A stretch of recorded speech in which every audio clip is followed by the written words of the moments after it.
ಭರತ್ ರೆಡ್ಡಿ ಅವರು ಮೂಲ ಕಾಂಗ್ರೆಸ್ಸಿಗರಲ್ಲ ಅಂತ ಯಾರು ಈಗ ಅವ್ರು ಸರ್ಟಿಫಿಕೇಟ್ ಕೊಡಬೇಕೇನು? ದೇಶದ್ರೋಹಿ ಯಾರು? BJP ಸರ್ಟಿಫಿಕೇಟ್ ಕೊಡಬೇಕು. ದೇಶ ಪ್ರೇಮಿ ಯಾರು? BJP certificate. ಕಾಂಗ್ರೆಸ್ ಯಾರು? ಸರ್ಟಿಫಿಕೇಟ್ ಇವರೇ ಕೊಡಬೇಕಾ? ಮತ್ತು ಬೊಮ್ಮಾಯಿಯವ್ರ ಮೂಲ BJP ಅವರ ಮಾಡಿದ್ರಲ್ಲಪ್ಪ, ನೀವು CM ಮಾಡಿದ್ರಲ್ಲ, ಅವಾಗೆಲ್ಲ ಹೋಗಿತ್ತು ನಿಮ್ಮ ಮೂಲ BJP? ಎಷ್ಟು ವರ್ಷ ಆಗಿದೆ? 25-30 ವರ್ಷ ಆಗಿತ್ತು ಬೊಮ್ಮಾಯಿಯವರು BJPಗೆ ಸೇರ್ಪಡೆ ಆಗಿ. ಮತ್ತು ನಿಮ್ಮದೆಲ್ಲಿದೆ ಮೂಲ BJPನೇ ಇಲ್ಲಲ್ಲ, ಎಲ್ಲರೂ ಬಂದು ನಿಮ್ಮ ಪಕ್ಷನೇ ಹಾಳು ಮಾಡಿಬಿಟ್ರಲ್ರಿ 17-18 ಜನ. ಅದಕ್ಕೆ ಇವತ್ತು BJP ಆಪೋಸಿಷನ್ನಲ್ಲೇ ಕೂತ್ಕೊಳ್ಳಿಕ್ಕೆ ಪ್ರಮುಖ ಕಾರಣ ನಿಮ್ಮ ಬಾಯಿ ಚಪ್ಪಳ.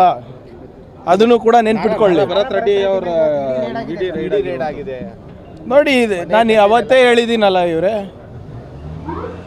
CBI, IT, ED ಇವರೆಲ್ಲರೂ ಕೂಡ BJPಯವರ ಸ್ಟಾರ್ ಪ್ರಚಾರಕರು.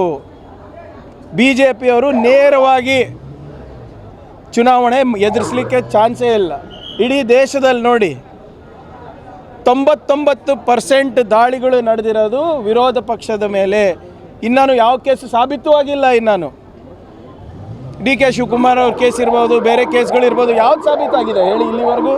10 ವರ್ಷ ಆಯಿತು ಸರ್, 10 ವರ್ಷ ಆಯಿತು. ಇದು ಮುಂದೆನೂ ನಡೆಯುತ್ತೆ, ಆಶ್ಚರ್ಯ ಏನೂ ಇಲ್ಲ.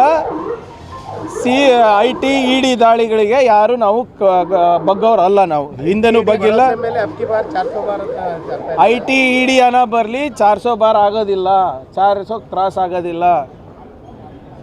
ಇಲ್ಲಿ ಫಸ್ಟ್ ಕರ್ನಾಟಕದಲ್ಲಿ ಏನೇನು ನಡೀತಾ ಇದೆ BJP ಅವರು ನೋಡಲಿ. ಇನ್ನು ಬರುತ್ತಲ್ಲ ಈಗ ರಾಜ್ಯಸಭಾ ಎಲೆಕ್ಷನ್, ನೋಡಿ ಹೆಂಗೆ ವೋಟಿಂಗ್ ಆಗುತ್ತೆ.